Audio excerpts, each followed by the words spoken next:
नमस्कार दोस्तों, आप सबका स्वागत है। आज हम सीखेंगे वावे अत्व के बारे में। ये गज़ल जब हम लिखते हैं तो हमें कुछ तरीके के गज़ल को खूबसूरत बनाने के लिए हमें कुछ टूल्स मिलते हैं। जैसे कह लीजिए, जैसे इजाफत हुआ, अलिफ वस्ल हुआ, ऐसे ये भी एक टूल है, समझिए। इससे गज़ल को थोड़ा खूबसूरत शब्दों से सजाया जा सकता है। तो जैसे ये क्या होता है, ये मैं आपको एक शेर के माध्यम से बताता हूँ। जैसे जॉन एलिया साहब का एक शेर है कि जॉन उठता है यूं कहो यानी, मीरो गालिब का यार उठता है। इसमें जो ये मीरो गालिब है, ये इसको कहते हैं वावे अत्व। अब हम इसी को सीखेंगे कि ये क्या है, कैसे इसका वजन होता है, कैसे लिखते हैं, इसकी शर्त क्या है, ये सब इन सब के बारे में सीखेंगे। तो जैसे हिंदी भाषा में हम दो शब्दों के बीच तथा, और या वा ऐसे कुछ शब्द लगाते हैं, उसी तरह उर्दू ज़बान में वावे अत्व का इस्तेमाल करते हैं। तो जैसे इजाफत थी, ऐसे ये भी एक वावे अत्व है। तो जैसे मीर व गालिब, मीर तथा गालिब, मीर और गालिब, तो उन सबको ऐसे कर लेंगे मीर और गालिब। जैसे मीर और गालिब, तो जैसे जिस तरीके से मीर और गालिब है, ऐसे मीर और गालिब ले सकते हैं। तो दो शब्दों के बीच में आने वाले ओ को ही वावे अत्व या हरफे अत्व कहते हैं। और ये अत्व अरबी ज़बान का एक लफ्ज़ है जिसका मतलब होता है मिलाना या जोड़ना। जैसे इजाफत में होता था, दो शब्दों को जोड़ते थे, ऐसे इसको भी मिलाते या जोड़ते हैं। तो जैसे रंज और गम दो शब्द हैं, अगर हम इसे वावे अत्व के प्रयोग में लिखेंगे तो हो जाएगा रंजो गम। दर्द और गम हो जाएगा दर्दो गम। दिल और दिमाग दिलो दिमाग। ऐसे ये सब सारे जो एग्जाम्पल हैं वो वावे अत्व के हुए। जैसे इजाफत में क्या होता था, जब हम दो शब्दों को लिखते थे तो उनका क्रम बदल जाता था, लेकिन वावे अत्व में ऐसा नहीं होगा, इसका क्रम नहीं बदलेगा। ये कंडीशन रहेगी। इसके कुछ नियम हैं, तो हम नियम अगर देखें तो इसमें जो इसका वजन होगा वावे अत्व का, वो हमेशा एक होता है। और इसका मूल वजन एक है, लेकिन आप जैसे इजाफत में एक छूट मिलती थी, वजन को हम उठा सकते थे, ऐसे इसमें भी वही छूट है सेम, इसमें भी वजन को उठा सकते हैं। तो इजाफत जहाँ मिली थी छूट, वहाँ पर एक से दो कर सकते थे, जहाँ पे एक है उसको दो भी लिख सकते थे। तो यही यहाँ छूट सेम वही यहाँ भी मिलेगी। तो जैसे रंजो गम है, तो रंजो गम का अगर हम वजन देखें तो रंज का होगा 2 और रा का 2 और ये ज 1 और गम का होगा 2, लेकिन जहाँ पे इसके साथ जुड़ेगा तो हो जाएगा रंजो गम। तो इसका भी वजन 212 होगा और इसकी मात्रा उठा के 22 भी लिख सकते हैं।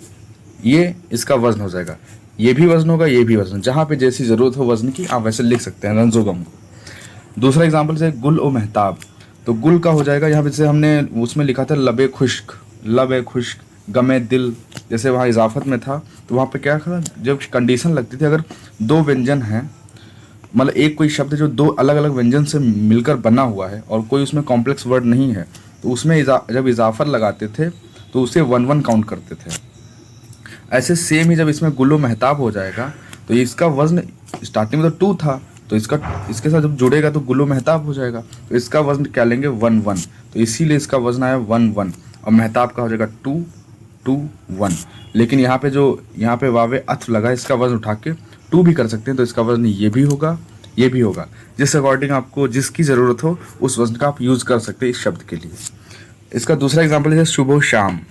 सुबह शाम, तो सुबह का होगा जो वजन 2-1 और शाम का 2-1, इसमें जब और जुड़ जाएगा तभी होगा सुबह शाम, तो इसका वजन होगा 2-1-2 और इसके वावे अत्व का वजन उठा सकते हैं, इसका 2 हो सकता है, तो ये भी होगा। तो मतलब इसके 2 वजन होंगे, जहाँ जैसी बहर की ज़रूरत है आप उस वजन का इसमें यूज़ कर सकते हैं।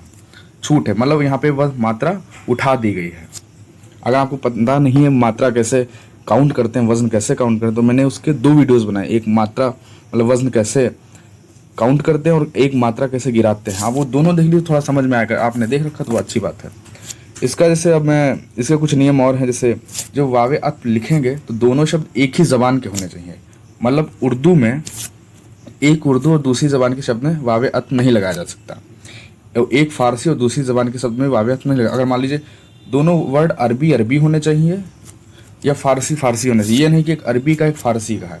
जैसे ये जो है सुबह शाम, तो दोनों अरबी अरबी हों या दोनों फ़ारसी फ़ारसी हों, दोनों शब्द, ये नहीं एक हिंदी का है एक उर्दू का है, ये नहीं। जैसे एग्जाम्पल के तौर पे जैसे हिसाब व किताब, हिसाब व किताब देखिए ये अरबी है, ये भी अरबी है, लेकिन यहाँ पे ये अरबी है और ये पुस्तक हिंदी है। अरबी है, उर्दू ऐसे मतलब है, लेकिन ये हिंदी का पुस्तक हिंदी है। तो हिसाबो किताब तो सही है, लेकिन हिसाबो पुस्तक ये गलत है, क्योंकि एक हिंदी वर्ड आ गया, एक उर्दू वर्ड आ गया, ये इसमें गलत हो जाएगा।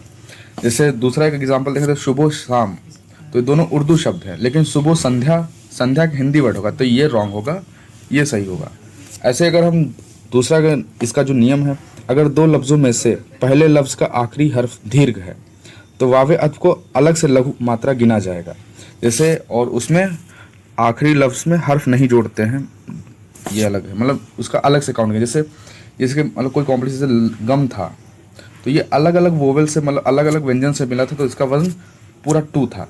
लेकिन अगर ये कॉम्प्लेक्स वर्ड है, जैसे ये मीना, ये कॉम्प्लेक्स वर्ड है, ये पूरा 2 ऐसे है, तो यहाँ जब इसका वजन करेंगे तो मीना का हो जाएगा 2 और इसका जाम का 2 1 और इसका ओ का 1, तो इसका वजन होगा 2 2 1 और इसका वजन उठा के 2 2 1 भी कर सकते हैं। सेम ऐसे पियालो मीना, तो इसमें 1 2 2 और इसका वजन 1 और यहाँ पे 2 2 और इसका वजन उठाएंगे तो यहाँ पे इसकी जगह पे 2 हो जाएगा।